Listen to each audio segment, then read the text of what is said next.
Hi everyone, and welcome back as I continue my review of selected episodes of Blake 7 Season 3. And this is a weird one. The world of the supernatural, paranormal, call it what you like. Anyway, Sarcophagus is the episode. The episode starts on a planet, a mysterious planet, where a group of people are heading towards a ship. And they enter the ship, which is in fact a sarcophagus with a dead queen on board. Very strange ceremony takes place. Mysterious figures appear and then disappear as part of the ceremony. And as they depart the sarcophagus, suddenly another figure appears. And it just stands there. And is then dismissed by the, you could say, leader who's carrying out this ceremony. But this figure is going to be very dangerous, because what was projected in the ceremony was in fact the crew of the Liberator. And this sarcophagus lifts off into space. Meanwhile, on the Liberator, Callie is very depressed because it's sunk into her that Aaron has been destroyed, and Avon sort of enters her cabin, chats to her, saying, you'd be better off on the bridge. We're after some minerals on a vital asteroid. That's the main objective, but all this changes as Zen detects something, an unmanned vessel of extraordinary configuration. This causes a debate among the crew because it's parked itself too conveniently near the Liberator. Very convenient. And the debate basically is, do we chase the asteroid or teleport over to this mysterious ship? The decision is taken, of course, to teleport across. Avon, Villa and Callie teleport across, and they find nothing of any real interest over there, because it is in fact nothing more than a decorated sarcophagus.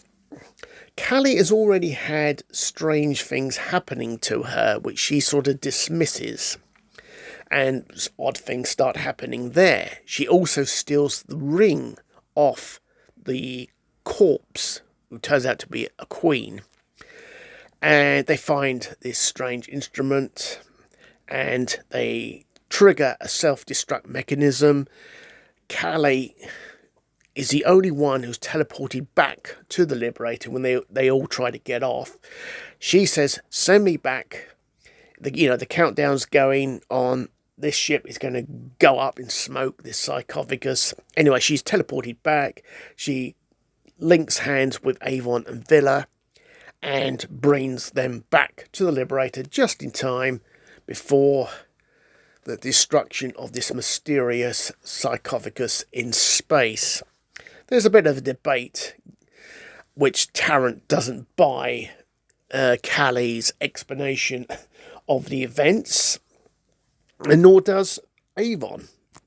Avon is a bit suspicious, but there you go, that's Avon for you. So, they all go onto the bridge to examine this strange thing they had brought across.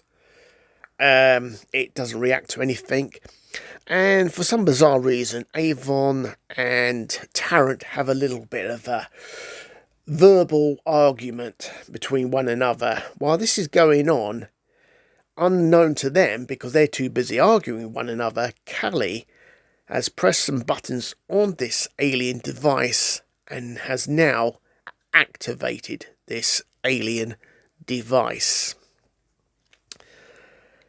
Callie returns to her quarters and falls into a very deep sleep. Things start happening. Static electricity is apparent on the Liberator, and the device is flashing. Weird things start happening, and then, without explanation, this device then goes into self-destruct mode, and it just disintegrates into ash. What it has done, we don't really know, but it's done something. Callie is now in a coma because her body is going to be the blueprint to the entity that has boarded the Liberator. And it is revealed one of the figures at the ceremony that took place on the alien world is Callie. So we now know definitely that the rest of them are definitely the crew of the Liberator. The figures were in fact the Fool, Villa, the musician Dana, the warrior Tarrant, and of course the mysterious black figure who stood there has to be Avon.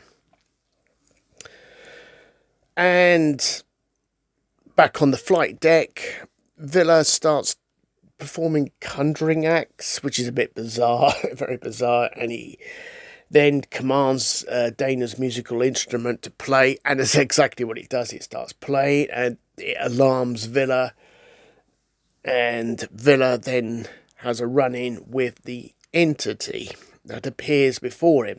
Not before Dana has entered the quarters of Callie. She can't wake Callie up. Dana also sees the entity before Villa and is knocked out. Tarrant discovers Dana.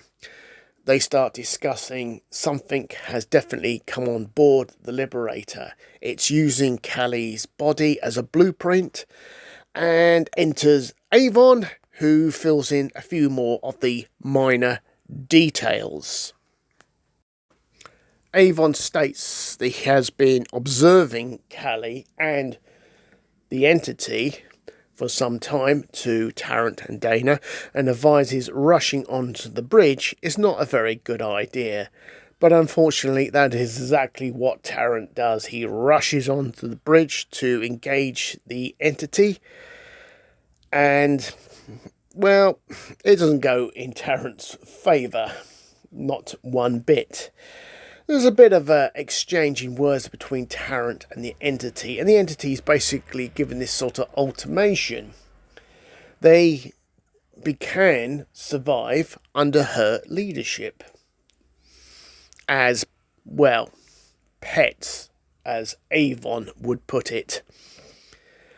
Tarrant's not exactly keen on this idea, and the entity demonstrates its power to Tarrant by sending him flying with a sort of electrical bolt of energy. And basically the aim of this entity is to absorb Callie into her so she can complete the process and basically take control of the Liberator, because she wants to return back to a mysterious planet where she comes from. I assume that's her objective. Anyway, Dana also now enters the bridge, and the entity tells Dana, throw away your gun, and that's exactly what Dana does. Now, with 3 of the crew on the bridge, the entity surmises only one is missing. And the entity basically calculates Avon is outside in the corridor, which is true. And he tried to stop Dana from entering, which he didn't, because Avon now enters on the bridge and basically says to the entity, not quite right, I just got out of her way. Avon is the one who will oppose the entity, because Avon has already worked out all the details, and he has to oppose the entity by taking a very substantial risk. and that is to anger the entity. So the exchange begins, and that's exactly what he does. He approaches the entity. The entity doesn't like Avon standing too near it at all and starts getting angry.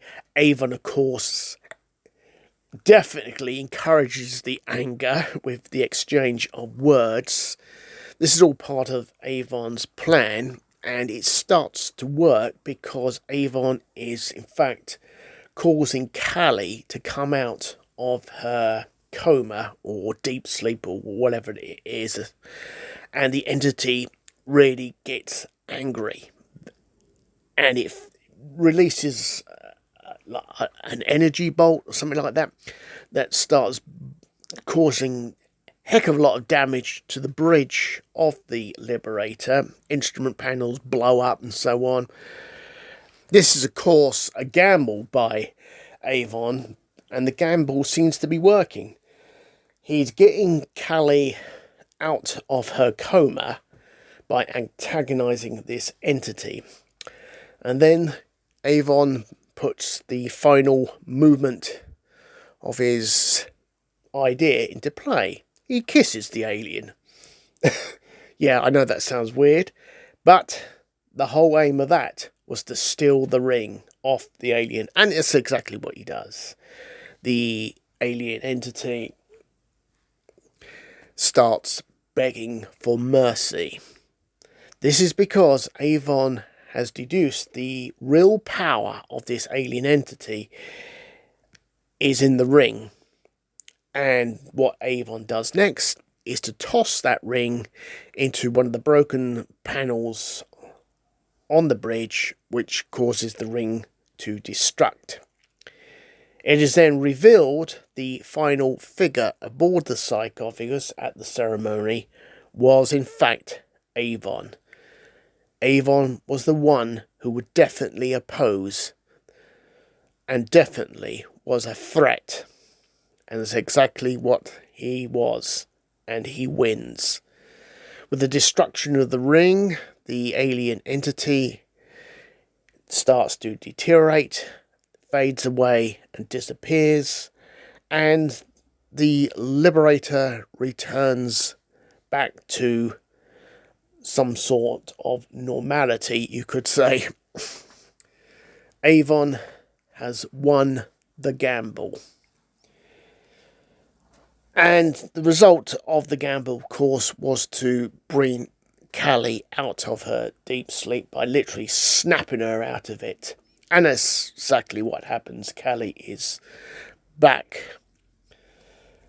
And the whole premises of Avon's gamble was that Callie would not sacrifice the crew. That was the thing he gambled on, and it worked. So the entity has been driven off the Liberator. It's gone, much to the relief of the crew. And that's basically where the episode ends. There is a little bit at the end where Avon is staring at Callie as they set course to wherever.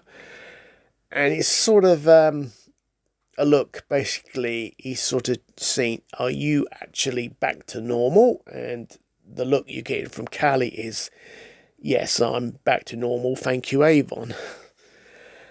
And on that note, we'll now move on to my final thoughts on this episode. Well, Sarcophagus was a very strange, bizarre episode. There's no doubt about that. It was also quite a refreshing episode to have something different.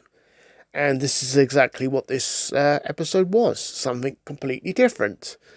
Very refreshing. Avon was on top notch on this one, in my opinion. Absolutely top notch. Between him, Tarrant and Dana, they put the pieces together, but it's only Avon who puts the final piece of the puzzle together, and it's only Avon is the real threat to the entity, because Avon would stand his ground, and that's exactly what he does. He stands his ground. It's like he's playing a game of poker against the entity, and he wins. There's no doubt about it. He wins. Interesting episode from another point of view for Jan Chappell, who plays the part of Callie, to play this entity queen as well. So I suppose that she quite found that refreshing. I wouldn't be surprised to play a different role, that of an being that hijacks Callie's body and wants to come back to life, and ultimately fails in the showdown against Avon. Yeah, it's quite a refreshing episode, this one, actually, Sarcophagus. It's such a bizarre episode. It's strange, it's weird, it's very good. It's a very good episode. And on that note, I'll catch you in due course the next one. Have a great day. Goodbye.